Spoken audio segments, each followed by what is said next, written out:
Buenos días, mi nombre es David García González, soy profesor de la Universidad Central de la naciente Maestría en Estudios Sociales de Consumo y es un privilegio presentarles a nuestro invitado de hoy, que será el encargado, de hecho, de hacer la cátedra inaugural de la Maestría en Estudios Sociales de Consumo.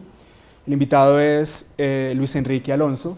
El profesor Alonso es profesor de la Universidad Autónoma de Madrid, un referente en los estudios de consumo. De hecho, su libro La Era del Consumo es probablemente una de esas obras bibliográficas que son muy mencionadas tanto en el campo de la sociología como de la economía, como de la publicidad, y eso la hace, digamos, una obra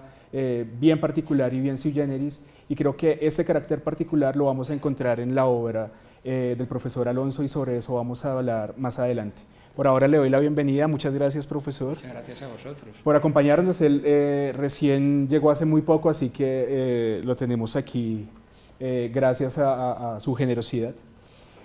Les propongo una entrevista que se mueva en varios momentos. Quiero que hablemos más adelante del empleo de herramientas metodológicas de las ciencias sociales y humanas en el campo de los estudios de consumo, del mercadeo y la publicidad. Quiero también que más adelante intentemos hacer un panorama, digamos, de los referentes conceptuales clásicos y contemporáneos de los estudios de consumo, pero quisiera que empezáramos por el principio y hacer un recorrido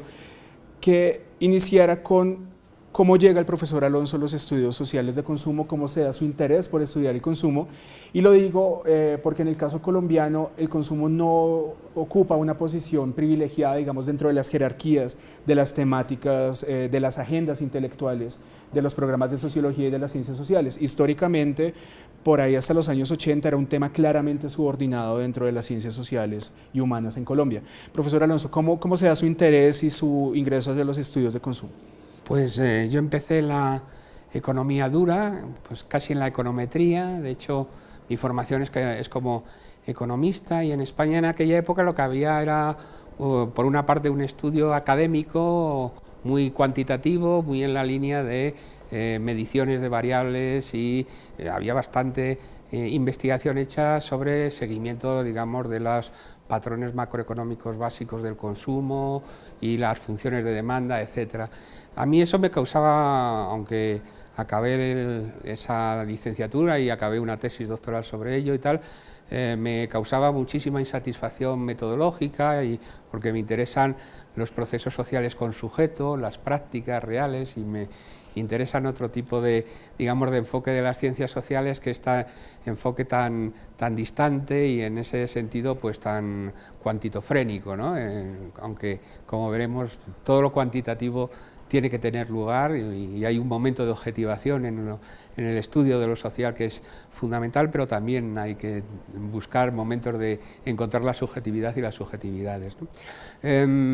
Fui a una cosa muy habitual en el mundo español, aunque para mi caso ya un poco tardío, porque ya era el desafío anglosajón era más fuerte que el desafío francés, pero me fui a París-Dauphine, que es una universidad donde estaba, por ejemplo, Marc Guillon, que trabajaba entonces con Baudrillard, estaba Jacques Attali, un economista enormemente creativo, que luego ha tenido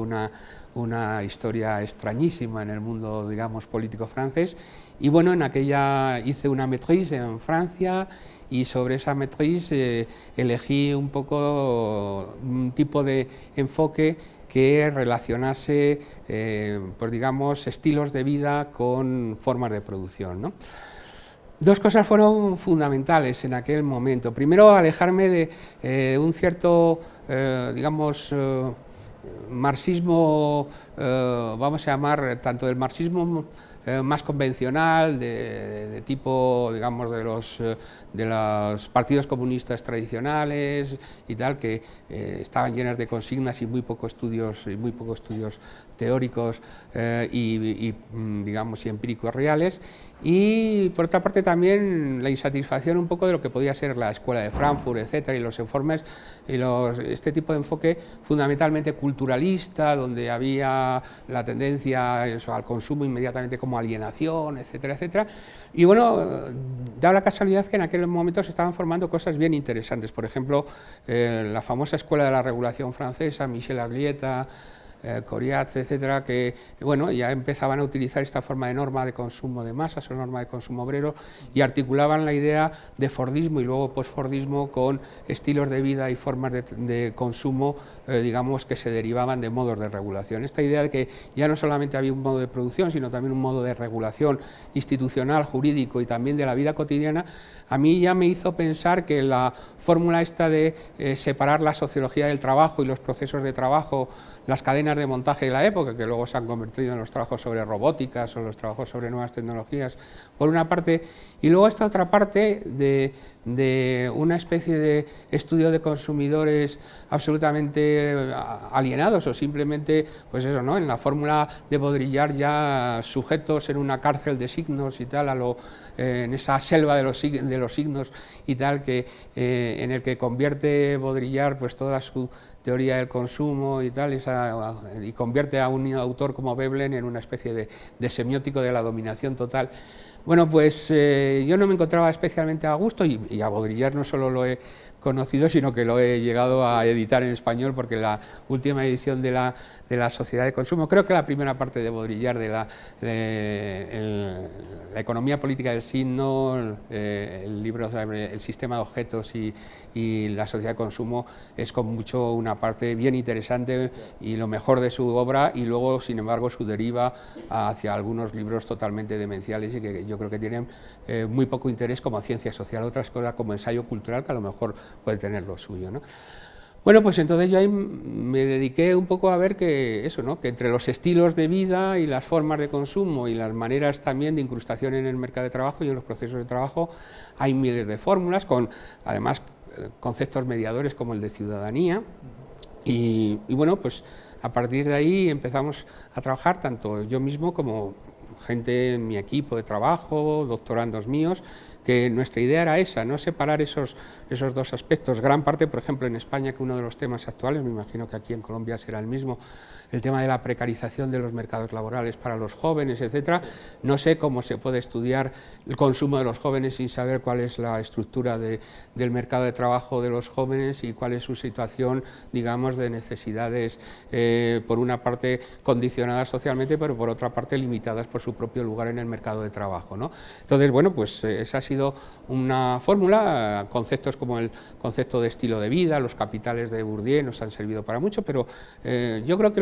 lo bueno también un poco la posición semiperiférica dentro de Europa que puede significar la Academia Española, ¿no?, donde hay grandes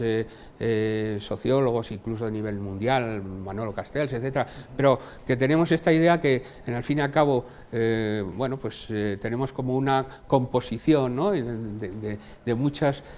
escuelas mundiales. Pues yo creo que eso ha dado que también nuestra manera de acercarnos no tenga que ir por una especie de paradigma central, de decir, somos regulacionistas, o somos bourdieusianos, o somos, ¿no?, sino que es un cierto, sin ser eclecticismo, pero sí que una cierta caja de herramientas hemos montado y lo hemos utilizado así. Yo creo que ha dado bastante buen resultado, sobre todo para un poco lo que tú decías. Yo utilizo el tú porque vengo de España, era lo que tú decías, que era que en buena medida no podemos hacer compartimentos estancos entre lo que son las formas de producción, tanto de material como de la producción del sentido, que yo creo que son elementos.